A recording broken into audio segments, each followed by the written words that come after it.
एगो मरकन गांव रहेला। ओ गांव में एगो बुढ़िया माई रहेली। उ बचपने से शिव चर्चा करत रहस। बहुत उनकर शिव चर्चा में श्रद्धा भक्ति रहे।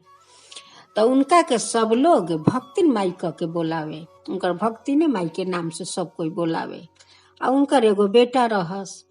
तब बेटा तो बड़ा हो गए रहस।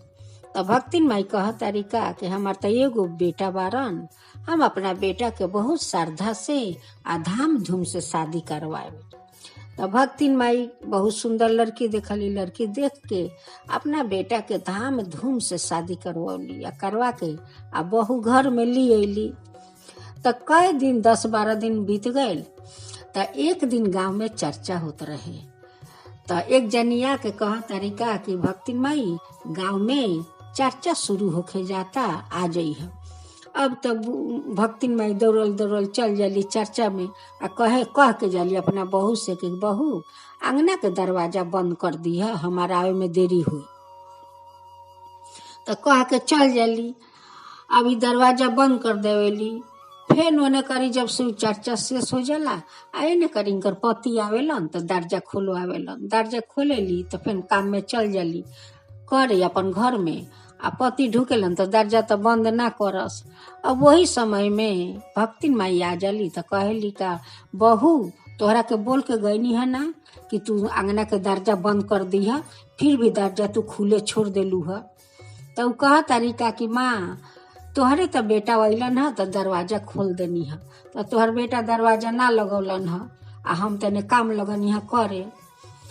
तो कह के फिर बुढ़ियो रह जाली आ पतो कुछ ना बोलस। फिर 2 दिन के बाद गांव में चर्चा होला। फिर उनकर बोलावा आवेला। फिर दौड़ के चल जाली चर्चा करे। चर्चा पर से आवेली तो रोज अपने बहू के 4 गो बात रोज सुनावेली। रोज चर्चा पर जासा रोज आवत 4 गो अपना बहू के बात सुनावस। बहू कुछ ना बोला, सुन के रह जास। ऐसे करते करते ऐसे तो कई दिन बीत जाला। तो बहू कहली कि छोरा जातारी चर्चा पर तो आवेली तो इनकर माथा गरम रहेला। तो फिर ओकरा दूसरा दिन फिर आदमी आयल कहे का कि गांव में चर्चा होता, भक्तिन माई आई है। फिर बुढ़ियो दौड़ के चल जाली चर्चा करे। आवेली तो फिर सांझ के अपना पतोह के 4 बातें सुनावेली। तो कहेली का एक दिन पतो कि माँ तू तो रोज ही जाता रू चर्चा करे आ चर्चा से आवेलू तो हमरा के रोज काहे तू 4 गो बात सुनावेलू। हम तो घर में सारा अपन काम करीला, कोई तो काम बाकी ना रखीला, फिर भी तू आके 4 बात हमरा के सुनावेलू। तो कहेली का कि हमार काम यदि ठीक से ना करू तो हम तरह के 4 गो बात ना सुनाएम। तो फिर कह के पतो चुप होके रह जाली। तो फिर जाली चर्चा में। फिर चर्चा से आवेली तो पतोह के बहुत बात सुना देवेली। कहली कि कैसन तू पतोह बारे कि घर के साफ सफाइया अच्छा से ना करेलू आ दिन भर तू कौन काम करेलू। तो पतोह कहली का कि माँ हम तो सारा दिन अच्छे से काम करीला, सब तो हम अपना सफाइया से काम करीला। तुहार कौन दिगे जंगल लौकता, कौन दिगे गंदा लौकता बतावा, हम साफ कर देतानी। आ तो चारों दिगे तो गंदगी बा, चारों दिगे तो गंदगी बा, आए तू कहाँ साफ करके रखले बारू। ऐसे करते करते कुछ दिन तो पतो सुनेली, कुछ जवाब ना लगावस। तो एक दिन अपना पति से कहतारी का कि सुन तारा जी तोहर माई तो सारा दिन चर्चा में रहेली आ जब आवेली चर्चा से तो हमरा संगे के चाल लगा देवेली, झगड़ा लगा देवेली। काहे हम न सारा दिन काम करते रहिला, घर में तो हम बैठल ना रहिला। तो कहेलन उनकर पति कि देखा माँ तो बुढ़िया हो गई बारी, अब बुढ़िया होके से तो थोड़ा आदमी के चिड़चिड़ा हो जाला। कह तरी तो कहे द तोहरा देह में तो नइखे न लागत, तोरा देह में तो नइखे ना लागत। बोला तारी तो बोले द बुढ़िया आदमी बारी, बोला तारी तो का हो गए देह में लग गए। तो कह तारी कि ना कोई तो काम धंधा करेली ना, दिन भर तो चर्चे में रहेली। तो बुढ़िया बारी तो बुढ़िया बन के रहस, उनका के तो हम काम नहीं ना कहत करे के कि तू काम कर। तो फिर आके यदि हम सारा काम करी आके 4 गो रोज बात सुनावस तो वो अच्छा लगेला। रोज रोज हमरा अच्छा ना लगेला। तो वहाँ कह के फिर 2 दिन के बाद चर्चा में गईली। फिर आके अपना पतो के संगे लगा देली के चाल। तब वो दिन तो उनकर पतो के बहुत आ गल गुस्सा। अब कह तरीका कि देखा तोहर माई के हमर काम धंधा तो पसंद आवत नहीं खे तो खुद काहे नहीं कर लेत, अपन काम धंधा चाचा में से आके करस, हमरा से ना हुई। तब कहलन का कि अब का करबू बुढ़िया माई के, अब 4 गो बातें सुनावतारी तो कहे द, तोहरा तो कुछ होई ओसे थोड़े। आ त ना हमरा से सहार नहीं के होखत, हम ना सहम। रोज अहन आ रोज 4 गो बात सुनहन, ना कोई काम धंधा करे के नहीं के, आया के खाली घर में के चाल करे के उनकर आदत पड़ गई बा। ऐसे करते करते तब एक दिन फिर चर्चा पर से आके आ फिर घर में लगली अपना पतोह के संगे के चाल करे। से दिन तो पतोह के उनकर औरो माने बेसी गुस्सा आ गई। तब कह तरीका कि देखा कि या तो घर में हम रहम आ ना तो तोहर माँ रही हम। अब ए घर में हम ना रहम, ए घर में रोज रोज तोहर माँ के चाल करतारी। हम सारा दिन काम करतनी फिर भी आके हमरा संगे के चाल करतारी। अब हम ए घर में ना रहम। देखा बुढ़िया हो गईली, इनका के जहर दे द कि जहर खा के मर जास। आखिर के आज मरबे करिहन, 2 दिन के बाद मरबे करिहन, उनका के तू यही बेरा जहर खिया के मुआ द। तो कह तारन का कि हम कैसे हम अपना माई के जहर खा के मुआई, अगर तू पार तो तू कर, बाकी हम तो ना करब।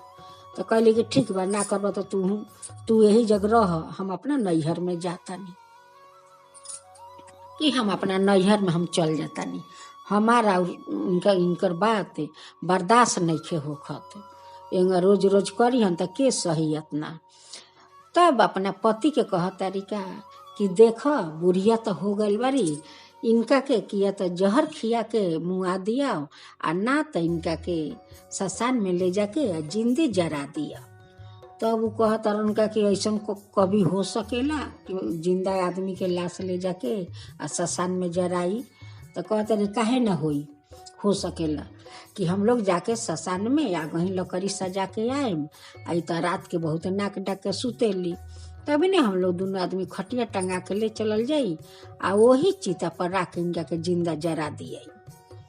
अब तो पति के उनकर बात माने के पड़ गए, ना तो छोड़ के नैहर भाग जाइहन। तो कहत रंगे ठीक बा, तोहरा जैसे ठीक लगे वैसे तू कर। तब का कैली का कि रात के बढ़िया से अपना सास के बना उना के खियावेली, आ सास तो सब बात सुन लेवेली कि आज तो हमार बेटा पतो हमरा के जरावे अलावा जिंदा। अभी बात सुन के तो बुढ़ियों के धले वाला चिंता कि हम तो जिंदा जरे वाला बानी, हमार बेटा पतो जरावे वाला बाटे। बुढ़ियों के सान के बहुत अच्छा से खाना पीना बना के खियावेली, आ खिया के अपना खा के सुत रहेला लोग।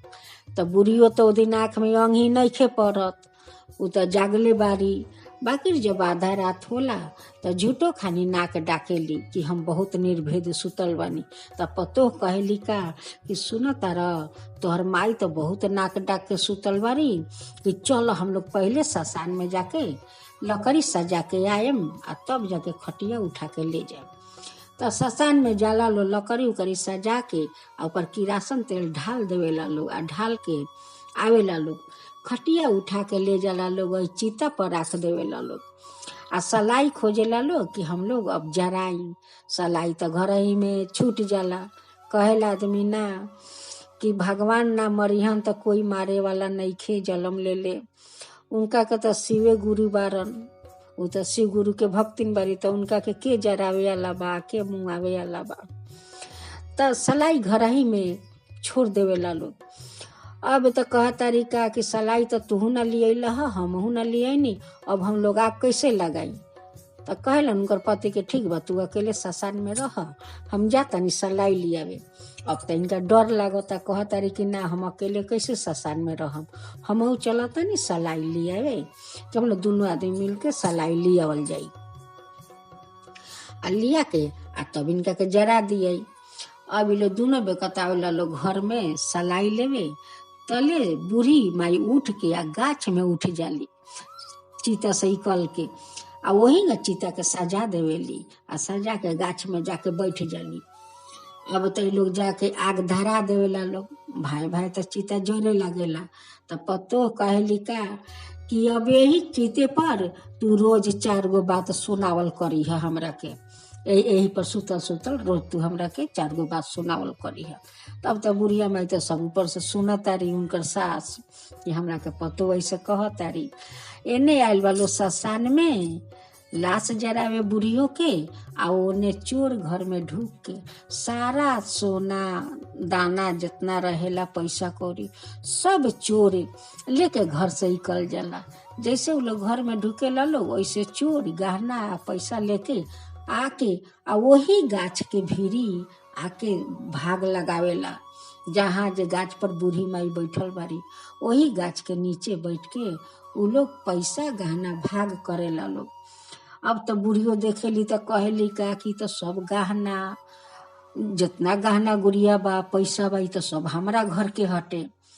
अब तो बुढ़ियो वही पर से पेशाब करेली, उ पेशाब आके वो चोर लोग के देह पर गिरेला। तो कहेलन का चोर लोग कि ई तो भूत देखो ऊपर से पेशाब करता है, गाछ में तो भूत बा। अब भूत भूत कह के आ सब गहना पैसा छोड़ के आ चोर लोग तो भाग जाला। आ बुढ़ियो उतर के सब गहना पैसा जितना बा सब मोटरी बांध लेवली आ बांध के गाछ पर चढ़ जाली और लागेली कि सवेरे होई तो हम जाके वो लोग के गहना गुड़िया लौटा देम। अब तो भोर होके के इंतजार करत तरिया गाछ में बैठल बारी कि कब 4 बजी कि हम वो लोग के जाके धन घर में लौटा जाए। तब भोर होला 4 बजेला तो टोपला लेके नामेली गाछ से आ नाम के जाली आ दरवाजा ठकठकावेली। तब उनकर पत्नी कहतारी कि का हो देखा तोहर माँ रहली जिंदा रहली ताओ सतावली आ मर के देखा या भूत बन के सतावतारी, हम लोग के डर देखावतारी। तब दर्जा पीटतारी। तब उनकर बेटा पंकु कहतारन कि ठीक बा चल जा होई देखल जाए, चल दर्जा खोल के देखल जाओ। जब दर्जा खोलता लो तो देखतारन का कि तो उनके माई है। तो कहतारन पंकु कि माँ तोहरा के तो हम लोग जरा देनी है आ तू कैसे जिंदा बाच के आ गईलू है। तो कहतारी का कि बेटा ई तो शिव गुरु के कृपा हटे, उनके कृपा से तो आज हम बाचल बानी। आज ना बचती तो तोहरा लोग के धन दौलत के लौटाइत कि एने तो गैला लोग हमरा के जरावे आ ओने तोहरा लोग के घर में सारा पैसा धन दौलत सब तो चोट ले गए आ उहे धन जाके वही गाछ के भीरी भाग लगावत रहे। हम गाछ पर से देखतन कि तो हमरे घर के पैसा बा गहना बा। तो वहां से हम पेशाब कर देनी है तो चोर लोग भाग गए हटे। उहे गहना गुड़िया हम लेके गाछ में फेन उठ के बैठल बानी कि कब 4 बजी तो तोहरा लोग के ई धन हम लौटाएम। तू लोग तो हमरा के तो जिंदे जराइए देले रह, अगर जर जैती तो तोहर तो धन तो ना लौटी, चोर तो लेके भाग जैती। तई तो सब शिव गुरु के कृपा बा कि तोहरे धन बचावे खातिर शिव गुरु हमरा के बचा लेलन। ना सलाई घर में छूटी आ ना हम बचती। तो यही करते करते तब जाके तो कह तरीका कि है अपन संपत्ति ल लोग आ हम अपन जहाँ से आयल बानी वहाँ अपन चल जातानी। तब पंकु कहतन कि ना माँ अब तू कहीं जाए ना सकबू, आज देख शिव गुरु तोहरा के आज बचा लेलन कि मारे वाला तो भगवाने हवन आ बचावे वाला भगवाने बारन। तू तो शिव गुरु के भक्त बारू तो तोहरा के शिव गुरु कैसे मरीहन। देख एगो ना एगो बहाना करके शिव गुरु तोहरा के बचा लेलन। आज शिव गुरु यदि ना बचैतन तो हम लोग के धन ना बचित, हम लोग के तो भिखारी हो जैती। कि आज उनके कृपा से आज हमार धन बाचल बा आ हमार माँ बाच गईली। तब अपना माँ के घर में ढुकावे के चेष्टा करेलन। तो माँ कहली कि ना, जब हमरा के जरावे के ले गईला लोग तो हम तारा लोग के घर में काहे रहम, हम तो तारा लोग के घर के काटा बानी, हम चल जातनी बाहर में, हम बाहरे में रहम। अब तो कहतन कि ना माँ तोहरा तो घर में ढुकही के बा, घर में आवा। तब उनकर पत्नी लागेली उनकर गोर ध के माफी मांगे कि माँ हमरा के माफ कर दो। माँ हमरा के माफ कर द। तू चर्चा में जैबू, हमू तोहरा संगे चर्चा में जाएम, हमू श्रद्धा भक्ति से हमू चर्चा करम। तब सास घर में ढुकेली, तब पतोह कहेली का कि हे शिव गुरु, रौरा तो बहुत महान बानी कि आज हम लोग अपना सास के जरावे के बहुत कोशिश कैनी है, बाकी रौरा तो बचा लेनी।